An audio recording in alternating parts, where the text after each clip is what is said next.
If they get to that checkpoint before Los Alamos gets it any further, we have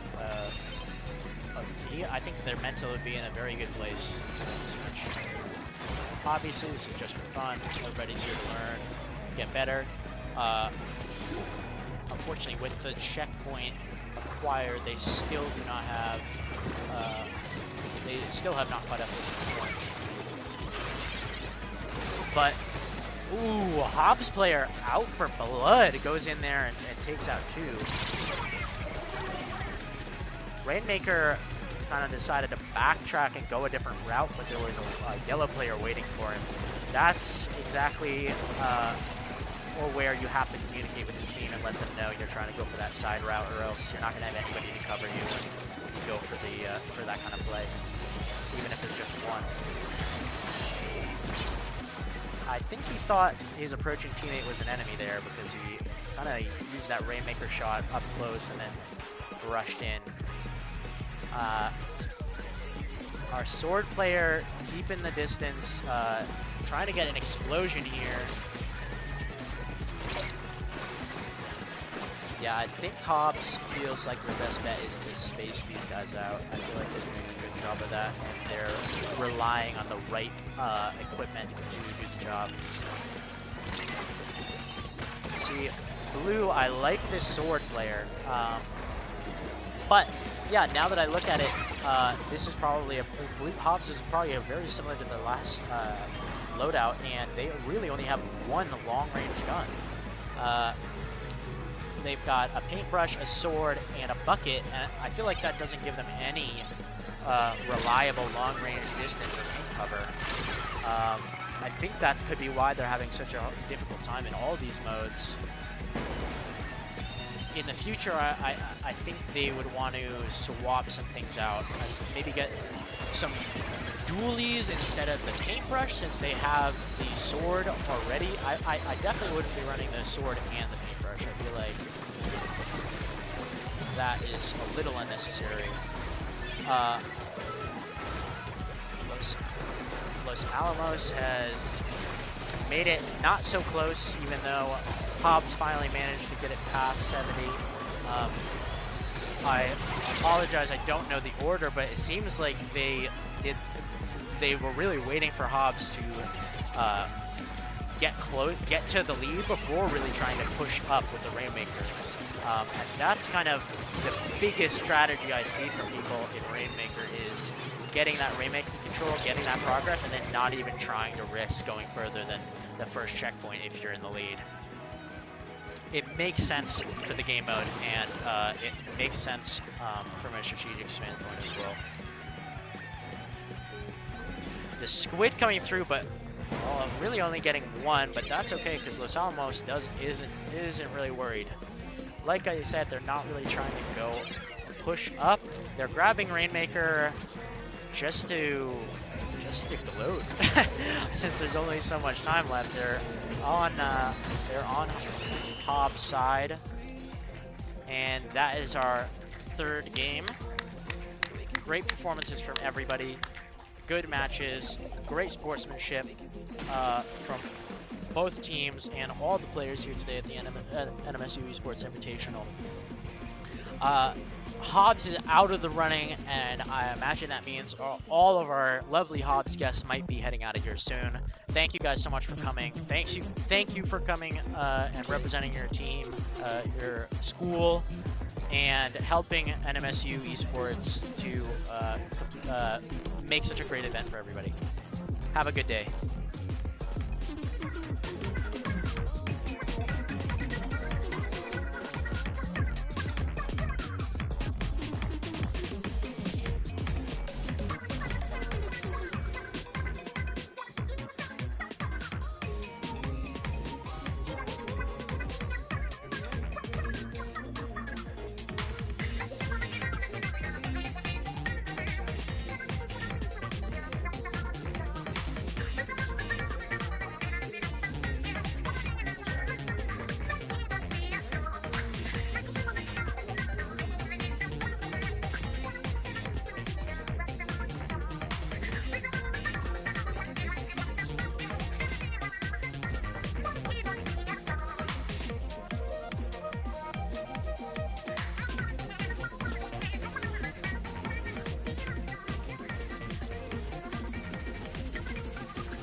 welcome everyone to the final match of Splatoon 3 for the NMSU Invitational.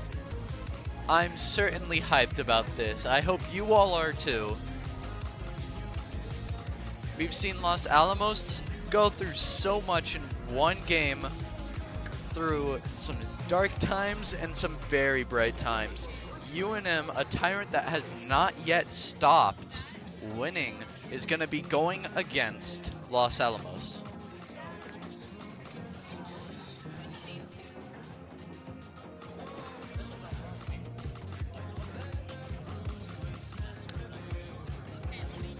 From what I've seen on both worked really well. The only difference is Los Alamos has lost, while UNM has remained undefeated. I think this is going to be a major difference here. But who knows, maybe Los Alamos can pull back a win. Just to let everyone know about some rule changes for the final match, it is now the best out of 5. And now we start off with a turf war and allow clan blitz. I think we'll be able to play for both here. This is going to be a real fun event. One thing I'm certainly hyped for is turf war, especially since it changes the way you play the game. Because now you have to worry about every part of the map, and it makes you have to look and search around. It's going to break you up from your team. And I think that's going to be a really good pivot point of when do you want to spread out and turf, and when do you want to group up and take down the enemy in order to win. It looks like UNM is going to be green, while Los Alamos is going to be purple.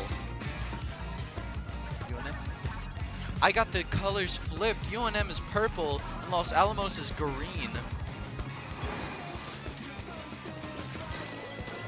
We're already seeing a difference as it takes a lot longer to push towards this middle of the map. We're seeing turfing done by some team members, while others go out in advance, trying to get some early splats in to get that big difference later on in the game when they have advantages or disadvantages from their previous actions. We're seeing a Kraken be pulled out. I don't think it's going to get a splat, but it did from the NZAP. The NZAP goes down. UNM has a player down compared to Los Alamos. Or Los Alamos had a player down to UNM. We're seeing already one person stay back and turf here. And over here, we're seeing a bit of that battle, like I said earlier. An over-the-top view would be real nice to see the differences in turfage right now. If one wants to be a lot more condensed within their turfing, or if one wants to focus a lot more on the battles. Oh, that's really unfortunate here. That range from those dualies does bite hard.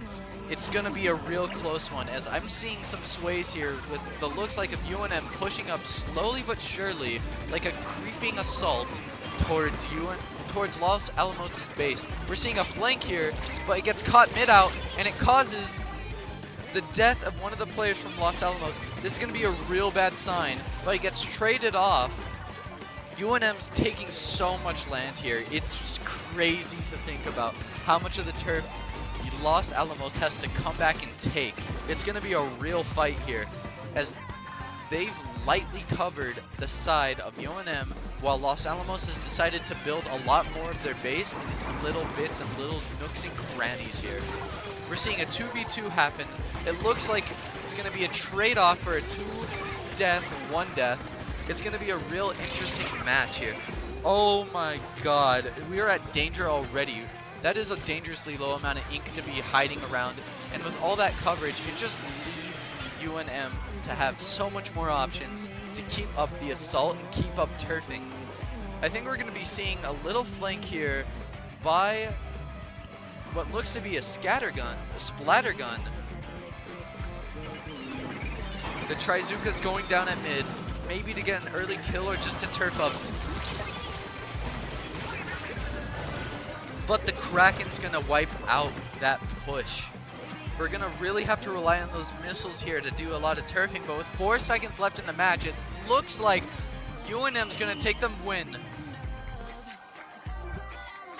That's 1 point to UNM.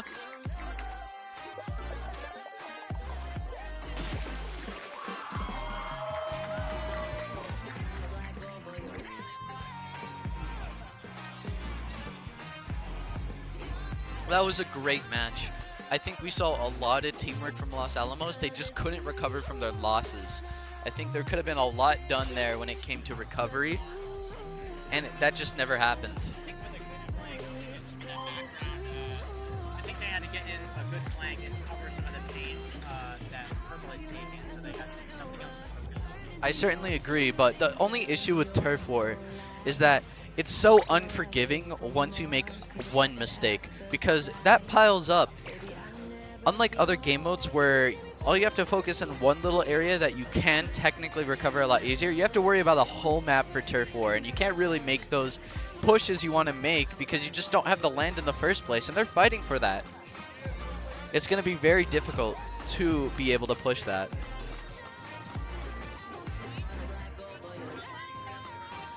The second game mode will be Clan Blitz at the map of Brimewater Springs. This is a map we've only seen like one other time here with a new game mode. I think this is going to be done really well. I think there's going to be a lot more team what's the word I'm looking for? I'm going to use teamwork. There's going to be a lot more teamwork here for this game mode because it involves a lot of teamwork. That's really going to determine who's going to win this map and get the points up.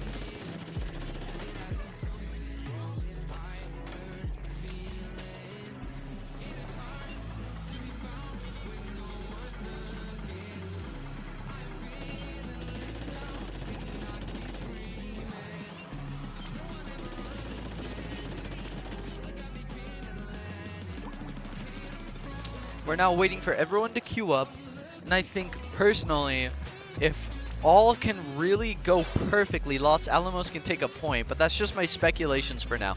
I have no idea what's going to happen here. UNM has been undefeated this whole tournament, and will it stay all that way, making it to first place?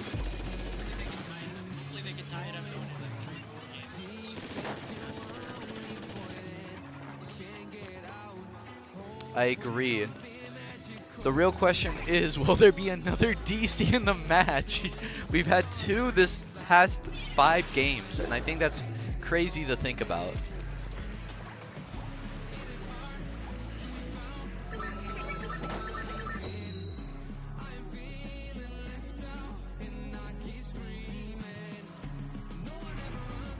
This stream has been up for 9 hours. I'm exhausted, and I'm ready to see who wins this game.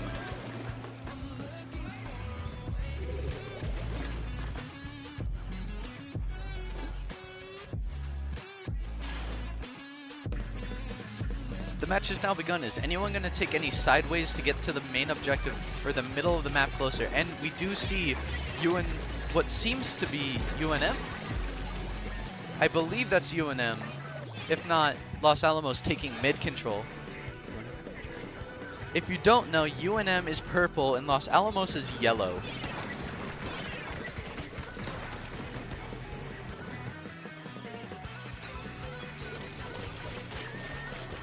Ah, that's very interesting. Los Alamos already has a football. That's pretty risky of them to have, especially since there's been not a lot of splats on their end. It just seems to get them wiped out, but they did manage to get a football. UNM's going to take that and push all the way to their end zone point and make sure that they can get the points that they need to get this wiped out. We're already seeing it.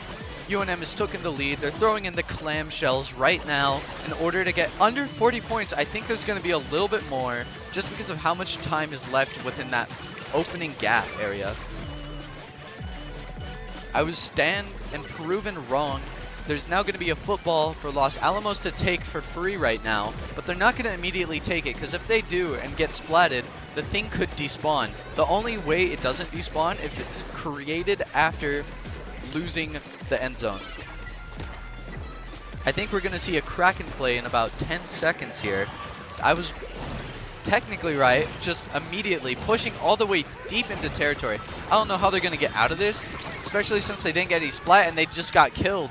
It's just a shame to see UNM's just pushing non-stop right now. It looks like they're going to be able to make a play here. However, that soda can does have important impact right now and could get a quick respawn in. Guys, my name is NX, aka Patty J Splice, aka We see a football down from UNM. they will be able to pick it up. They won't be able to. It will despawn. Great game. A tale as old as time. You know, UNM got us in crew battles earlier. But we're gonna get them back. We're here. seeing a good push-up. Someone using the shield from that super ability in order to make a play, saving themselves right before they died. They're going to jump all the way back to their side of the map, and battle is going to continue. Now Los Alamos has a football and sodas. They're going to use that in order to keep a continuous push on UNM. If they can even make some headway. They have not been able to push out of their base ever since they lost it in the beginning of this match.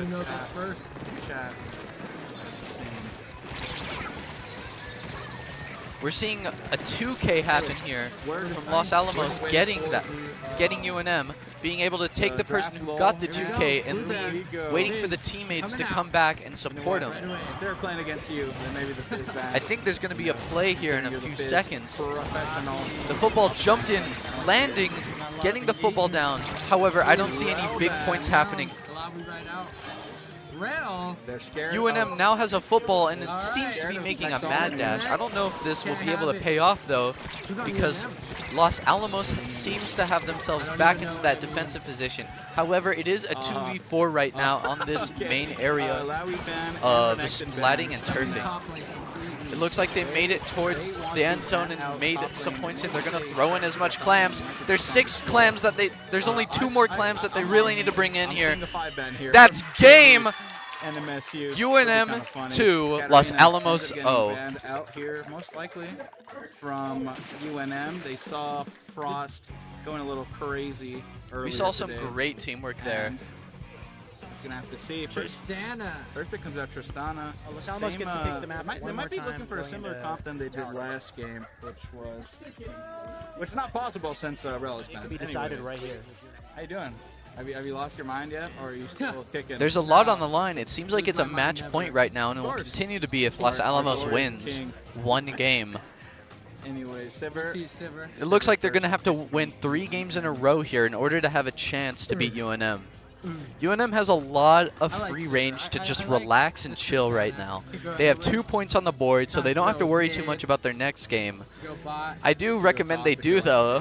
Go top if you're savage, if you're epic and cool. Braum Sivir bot lane, looking pretty good. Honestly, pretty solid. Good peel there for Sivir in the form of Braum. Let's see what NMSU will pick here. Will they pick the bot lane first? Or will they just try to secure... Los Alamos seems to be choosing their map as we speak for this next game mode. But I did. You just did. Hello, chat. I think oh man. Viego. Shall that be a pick? I like the Viego pick. Viego can get pretty strong depending on, I guess if everything goes right, if he gets the picks, if he gets the goal. So they're kind of gambling with that, but Viego overall does some good damage. Lissandra, overall solid mid laner. Frosty known to play that Lissandra pick. What will UNM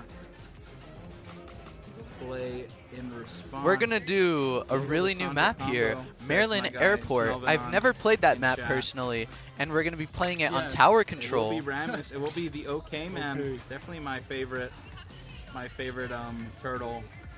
Next to the Ninja Turtles, I think. Actually, no, they're kind of lame. What's your favorite? We're missing a player. I like Rock We can't back. and Franklin. Franklin the turtle. No, he's we have to restart it. My boy. Shout out Franklin. I never really watched Franklin. Was it a show or was it a book? You can't. I don't remember Franklin the turtle. There we go. Man, we are just shutting down this top laner. The top laner is in a world of hurt. I don't think they get to play. To repeat, the score is 2-0. UNM to Los Alamos 0. We're gonna take it out to the 6th most. And NMSU hitting them with the crazy 5-man. It seems if another top laner gets banned here, oh my goodness, the top lane 5-man comes on out. They definitely know something that we don't. I didn't see the OPGGs, but if I have to guess, their top laner is probably their most stacked player. There's a lot on the line for this invitational here. Winner takes all right now. As well as Senna here, sorry, I forgot the name. Senna band here supports. I've personally never seen this map, so seeing it, I won't be able to give much callouts, but I could already tell with this airplane here that there's going to be a lot of high ground and low ground. Comfort pick for Smexy. But Rakan Smexy's been spamming that Rakan. So there's probably going to be multiple areas of defense here. Most likely as backups to keep pushes halted or push through. I don't know when league started today, but we'd have to look at the bracket to see how many, but we'll see that after this draft. Darius hovered, but not picked. Might be Dr. Mundo. Honestly, not liking the Mundo pick as much. Mundo always felt like a pretty weak top laner to me. Aurelion Sol, though, overall decently strong mid laner. And seems like they are picking Dr. Mundo. I'm not sure yet. Actually, I think so. So, yep, this is the draft. What are we thinking this draft, Mr. Pack? They left up the number 100 Rakan in NA. With Los Alamos being green and UNM being purple, this is the final match. Or, my bad, match point. We're already seeing the high ground in use. If you don't know, you have to hit those little fans with ink in order to have your high ground go up. So this will lead to a lot of scenarios where people will hit the fan in order to move places, or at least gain advantages. It gives you a choice between height advantage or being able to shoot your opponents. We're already seeing here that Los Alamos wants to take some early pushes. However, UNM's not going to let that happen. The tower is now perfectly centered. Everyone's waiting for their next attack. One's going to jump back here. Los Alamos, aggressive and needing a win, is going to need to push out a lot more and take a bit more risks compared to UNM.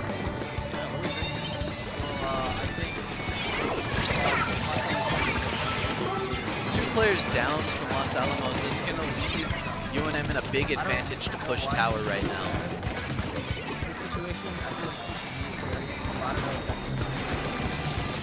It looks like Purple has more control over the turf around them, giving them some mobility options here.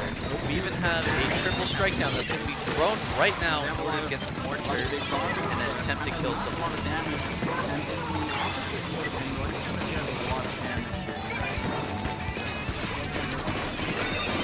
We're seeing Los Alamos taking those risks again, being able to at least push it up a little before getting splatted down by UNM.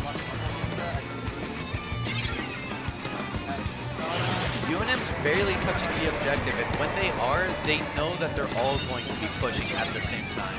I wonder if Los Alamos has anything to counter that right now. We're already seeing the anchor for Los Alamos trying their hardest to hold them back here. I see a lot of chargers on this map. It's a very powerful move, especially having both for this control over high ground. It's going to be able to give control to the map ahead. You put back to anyway, someone asked about the bracket. Los Alamos waiting back, trying to get their players. So I feel like they won stop. UNM barely touching the objective. I wonder why. Oh, never mind. So yeah, so 4 games from today starting. That was a risky play by one of the players at Los Alamos, trying to take the objective before 3 UNM players decided to shoot this guy down. This person's trying to get up, but can't get up. Manages to barely, but I don't know if they have the time to take advantage of that special ability. There's going to be a Booyah Bomb going down on the objective, getting people off it. Los Alamos, in a desperate play, gets onto the objective to start pushing it back naturally. I think we're going to be able to see a push here from Los Alamos that's going to be able to take some points off the checkpoint. And we see that right now as they made it to the checkpoint, but not on the tower. I wonder why. They're now on the tower, trying to get rid of that checkpoint barrier to be able to move on and score more points. UNM is now trying to take back the land and be able to continue their control over this map.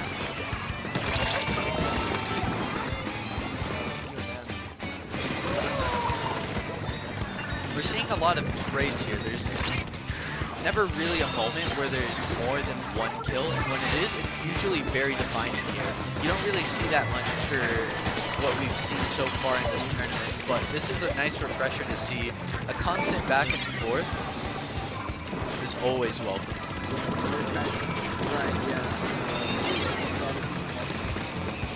We're seeing Las Alamos try and take the tower again, being a bit more risky, because it's the only chance they have, dropping onto the tower in order to continue their headway. However, sniped from behind one of the players from UNM, being able to take out one of the Las Alamos players on the tower.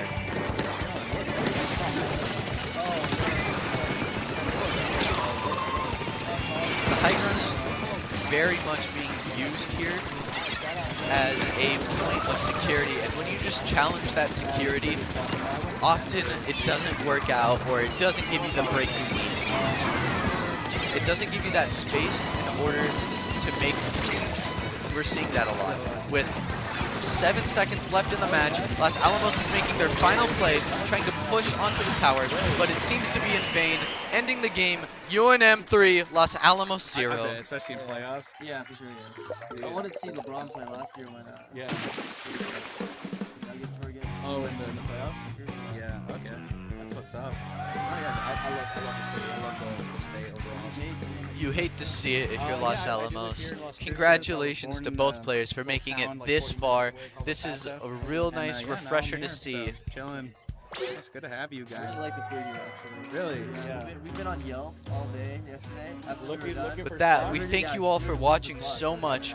It's been a pleasure being your caster, Snazzer, here, and I'm ready to sign off.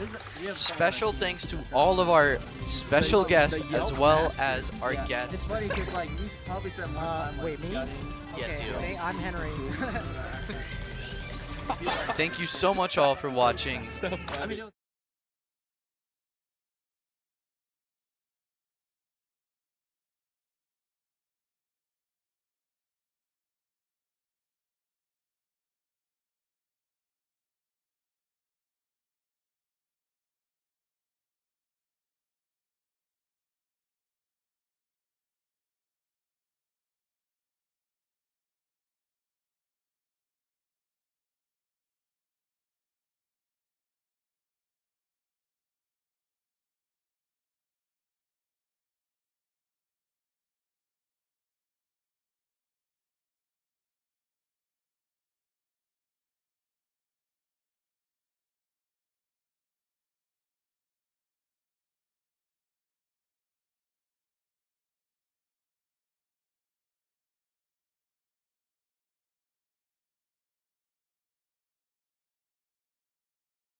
And we're here with the champions of Splatoon 3 for the 2024 NM State Esports Invitational. Let's give them one big round of applause for everybody here.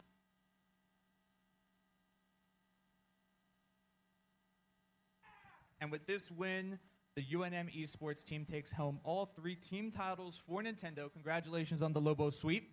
Pretty good job. We'll go down the line. Let me have your name first. My name's Amari. Amari. Thank you for joining. Zamari. Thank you for correcting me. Congratulations on the win. What was your role in this team today, and what did you provide them to bring home the championship? Well, I mean, I'm a very fast player, and I like to sneak up on people, and that's what I like to do a lot, especially when I play the paintbrush, the really fast one. Yeah, and yeah, I just think words are escaping me. No worries. No worries. When it comes to your playstyle, obviously I know you mentioned you were super fast. Do you think that a lot of teams are not as comfortable playing against such a fast opponent? I feel like it's pretty overwhelming since the game is already fast and then I'm faster, so it's like you gotta pay attention to so much at once. Yeah.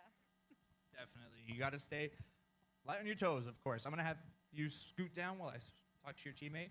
Give me your name and tell me what you contributed to this team today. My name is Leticia, and what I contributed, I would say a lot of disruptors. That was so solid. We said Zia, super fast, super fast. And if you put in disruptors that make them slow, well, they're going to get killed. I added distance, and I added a lot of disruptors. I kept them distracted. Definitely. It's always good to have that wombo combo. When it comes to game mode / map selection, what did you think was kind of like your guys' dark horse when it came to strategizing against the other team? Like your map and mode combination and then how your playstyle affected it? I don't know. I just say it was just a lot of strategy. Like, I feel like we just were pretty solid when it came to communication, and like if my team knows that I put a lot of disruptors, well then Zia can go and attack. I'm just pretty much on like communication. Definitely. Teamwork makes the dream work. I'm going to switch spots with you. Give me your name and what you contributed to this team today. Hi. My name is Sammy, but in-game name is Arter. I'm a bit of a midline Slayer flex with the weapon that I play. It's a niche weapon. It's very... basically, I take kills when my teammates hurt the other opponents. Definitely. Yeah, you're kind of like the assist master. You're always making sure that they're able to get those kills, right? Perfect. When it comes to your teamwork and communication, obviously I know you guys don't really have headsets. You're just kind of screaming across the stage. How do you guys make that to your advantage in communication? A huge myth in communication is over-communicating. What we communicate is essential parts in the game that will help our backline to see more, our front line to kill more, our Slayer over here to just move freely, and for me to help them get there. It's the essential parts of the game to help us win. Definitely. Very well said. Thank you so much. I'm going to switch spots with you.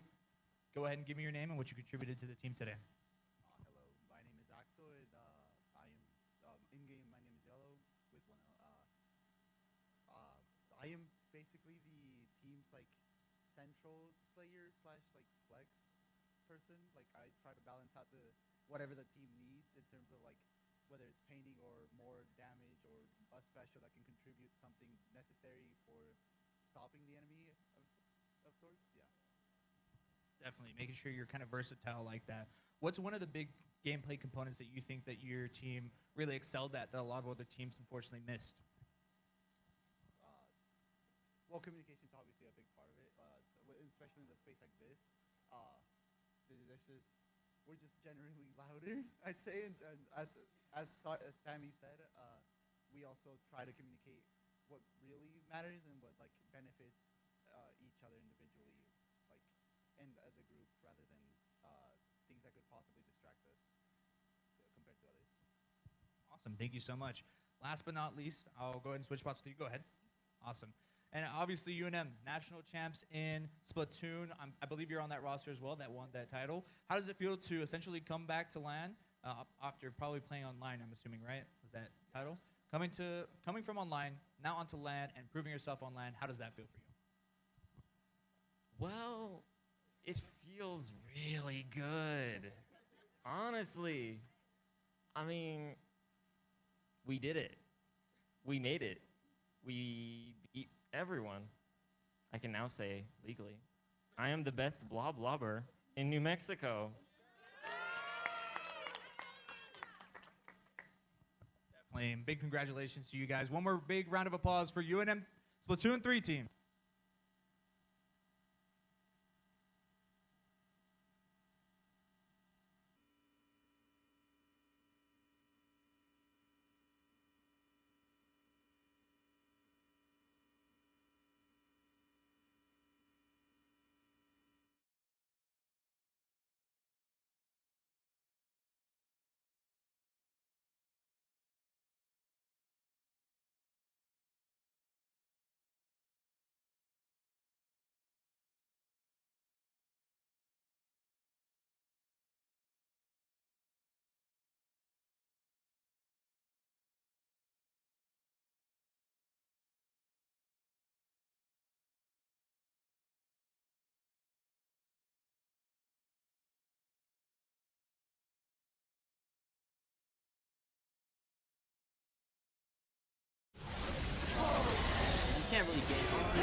Wardrobe stolen here. My window probably got Wardrobe stolen here. My window probably got Wardrobe stolen here. My window probably got Wardrobe stolen here. My window probably got Wardrobe stolen here. My window probably got Wardrobe stolen here. My window probably got Wardrobe stolen here. My window probably got Wardrobe stolen here. My window probably got Wardrobe stolen here. My window probably got Wardrobe stolen here.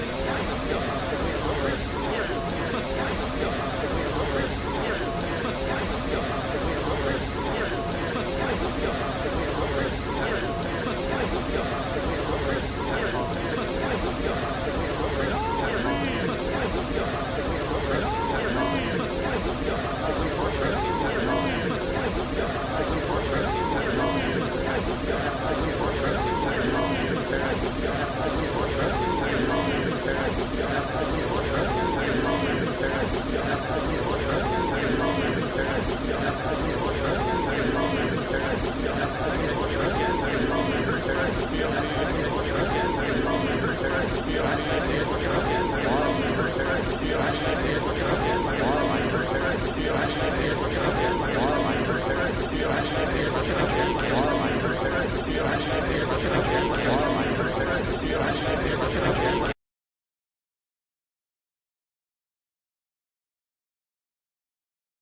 It's being reset. Reset the stream mid-game. Pretty based, pretty Chad, if I do say so myself. No objectives up for... Actually, I lied. Void... No, what's it called? Rift's Herald, yeah, is up. So we're going to have to see what happens there. Oh, man, this kind of sucks. I'm predicting the NMSU win by 30 minutes. By 30? Yeah, by 30. That's what I'm predicting. I think they're a little too far ahead right now. I do too. If I'm being honest, I feel like they could take it down by 25. I don't know. Never mind. I guess you do have to take out all the towers. Yeah. I'm looking for their held angle. I thought they were gonna leave my boy Frost hanging with the fist bump, but they do end up hitting the trifecta. Oh yeah. And then the Diego just used the hidden thing. I just forgot what it's called. Oh, the where you go sitting, yeah. Oh, okay. Is he happening? Good trade. Good trade coming out from Frost. Ends up ulting. Wow, and look at that mobility. Popping off a little bit there, getting a little excited. That was just, that's the power of Rakan. Just coming in from 3 screens away and just sort of getting in there. That's got to be my favorite support. I like to play with at least. No, yeah, there's a lot of mobility. There's a lot he went from like the tower to like where Lysandra was in like 4 seconds. So literally like insanely quick. And good communication on their part. Of course, great CC. Great overall gank there. Frost might get caught out here, but he does have support from Smexy. Ramus trying to get on some of this action. There's a 3 dive here. 3 dive, bot lane turret. Might go down here soon. Smexy getting poked out, getting damaged. Ends up going down. Nano ends up going down to Sivir. They're trying to get another hit on here, but it actually does end up going through. A lot of damage coming out here. Lots of kills. Viego gets 2 more. A little greedy. They're looking for the penta here. Stoner Queen has to run out. Smexy knocks up. They're trying their damnedest to get Tortomaster this penta kill, and it will happen. It is a penta kill for Viego Tortomaster. He is beyond fed. He is Omega level at this point. They got outdrafted and they got team diffed. Viego diffed actually. A bit of a early jungle diff, unfortunately. Yeah, I don't think people realize how much of a difference drafting plays. Like that first game that we played, we lost in like 20 minutes because they just completely outdrafted. Right. But in the second game, we drafted way better. Okay. And we actually won that game. Yeah, good. But the third game, the third game was really close. I was looking at that game. I don't know if it was close. We were trying to hang on. We were trying to make it 30 minutes. At the beginning, it kind of fell out of you guys' favor near the end. But the beginning was looking really good. Yeah. I was honestly having a lot of fun with that. So context actually. So one of our ADC couldn't come here. Okay. And he's like our main like DPS. Really? And so we had to get someone, our support, to play the ADC, but he only knows how to play like Xerath, like. Dude, was that Ziggs. you? No, I was the Ziggs. Yeah. Dude, the Xerath. So we had to go super unorthodox, and then our support who had to fill in his role was someone that just started playing too much.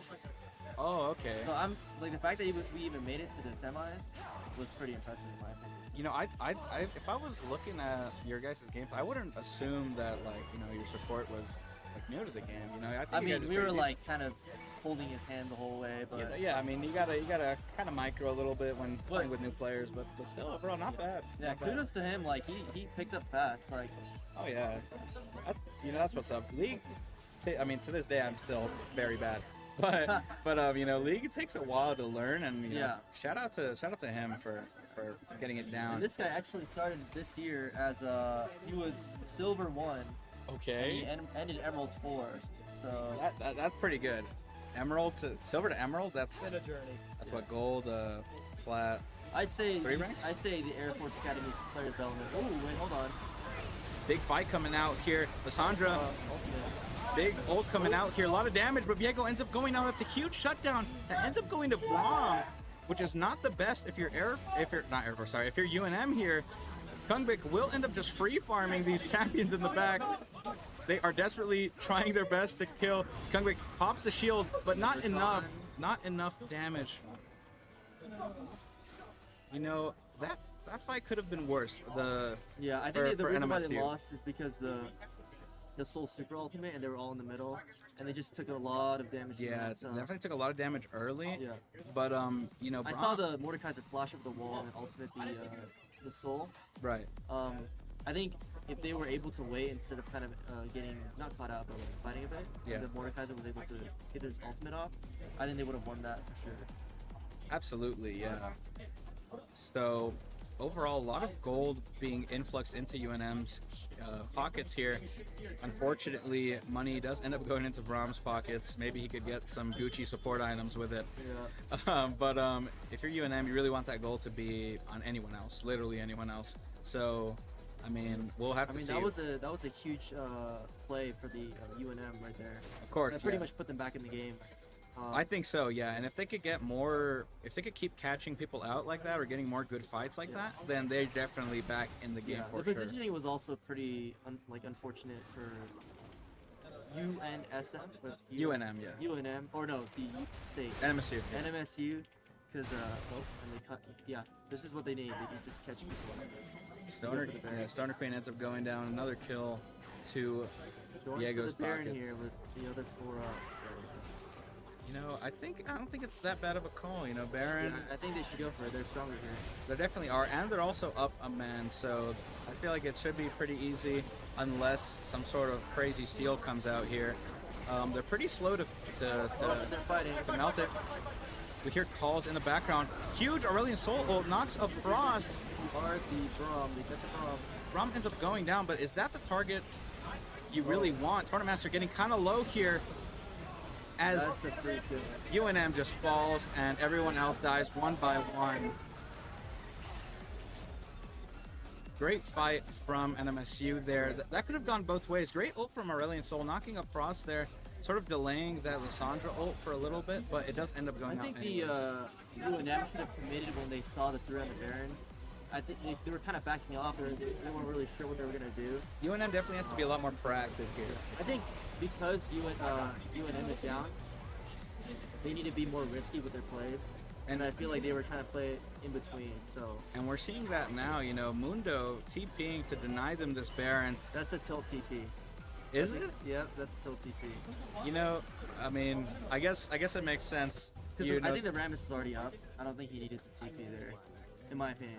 Okay, yeah. That makes sense. I mean, I'm my map is hidden by the mic. I see that. No, but yeah, but if Rammus wasn't up, that might have been a good play to deny them that. Maybe get a kill if they don't end up backing off. But you know, overall, UNM does They were not. able to recover from that positioning with the 2 people outside the Baron pit, 3 people in the Baron pit. So of course, yeah. What? We're looking. Baron's still up. I'm not sure what the status of next dragon is. I feel like it'll be up in maybe, I have to say, like 3 minutes. I don't know how long ago they killed the last one, but It's kind of dark on the right side of the map, so, but the dragon isn't up, so. yeah, they don't really need to look down there I that think heavily, I guess. if I was Just say NM State. Yeah. NM State, and I'm ahead in the situation, I would be warding more aggressively. Right. Kind of maybe like chaperoning the Rakan into the enemy jungle and just getting the wards out there. Right, just sort of lighting up that bot side I jungle. see them trying to bait it here. Well, they're going in. And the aura on the Sivir. A lot of damage coming out here from UNM. Frost might end up falling. Frost ends up falling here. Aurelion Soul comes out, getting a lot of damage here. Tournamaster might end up falling here. I got you, dude. I got you. A lot of damage coming out, and NMSU ends up switching this fight. I thought that would be a clear UNM victory, but it seems they barely made it out, and they end up getting a lot of surviving. That was very smart for them to bait it, and because they saw the Aurelion Soul was already in it, wasn't there, and he had to teleport. Out of position. So and I think I saw that Aurelion Soul kind of fly towards the middle lane instead of. I think he should have waited it, saved it, because he was putting out damage and they weren't on him yet. So. But I don't think that would have changed out the outcome of the fight. You know, I think if he was there earlier, I feel like they could have gotten at least a couple more kills. Maybe not won the fight, but I feel like they could have gotten a lot more gold there. That Viego passive is so strong, where he absolutely and he goes invulnerable. That's just. It's really good in I the think team I saved fight. him maybe like 4 times this game. 13-2 kinda from Viego. He's a bit fed, you could say. Honestly, if I'm in NM State, I don't know. I just limit test. I just run it mid, try to win these fights because we're just that strong, right? Like at that point, you're kind of leagues ahead of UNM in terms of power. I feel like you could get away with a lot more dumb stuff, but you also have to be careful with shutdowns and whatnot. Yep, Dragon's up. They're already taking it, and they're gonna give it for sure. Yeah, they got Prio on 2 lanes with just the top one. They're pushed in on their side. So. And no way UNM contests this, especially with these minions threatening to take the gates. Oh, and they're going for the tower dive. Ross just taking a lot of damage here. Has to Zanya's here. He has a flash up, and he won't need to use it. I mean, that's one of those limit test plays I was sort of mentioning earlier. I mean, it was a good try for sure. They could have almost, if they killed the Aurelion Soul, they might have been at the game. I think so as well. Yeah. Ultimate comes out from Braum. Tournamaster looking kind of weak, but it might be a little bit of a misdirection. He could probably get in there, one-shot a guy, and then take his soul, you know? But they do end up falling back here, not wanting to risk any gold shutdowns. If I was UNM, I mean, once you get higher in Elo and you're playing, once you make like these, you can't really reverse any of these like snowball effects. You know what I mean? No, I get you. So, I don't know. If I was UNM, I'm in a tough spot to win.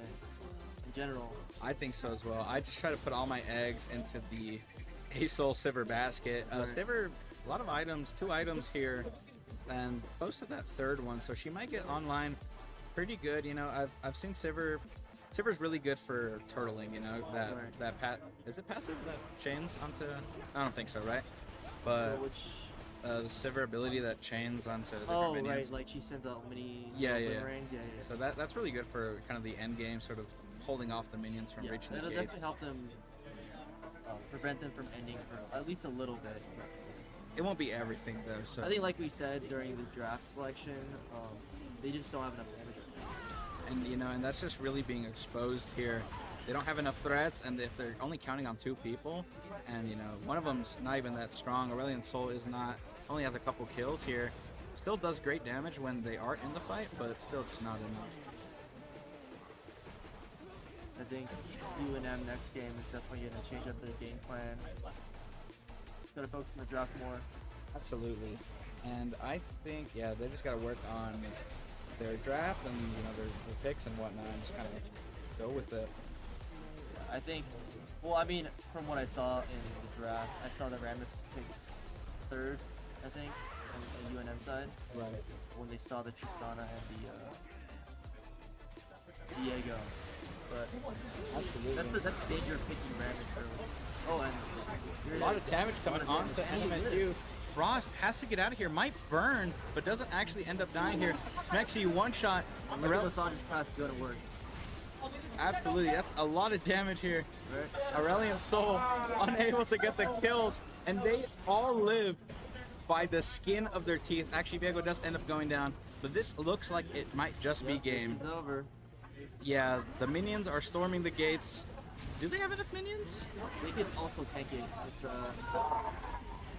they have minions in the turret vicinity. Right. They do it. Okay, so yeah, they do end up taking game one. That was a clean game by NM State. NM State ends up taking this game one in finals. One more game for them to win. UNM needs 2 to get this reverse sweep. It is indeed a best of 3. And we're back. Hopefully next game we can actually be in the... Some technical difficulties. Yeah, you know, it's just league being league, you know. Let me join this. Am I in it? I'm not in it. Do we have to set up the lobby, Darlene?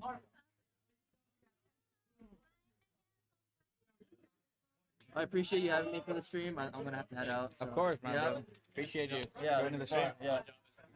Is it... One more, Patty. One more. Okay, there we go.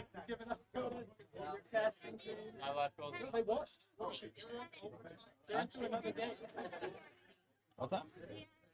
Okay, yeah. So we're gonna be right back while we set up stuff. Later.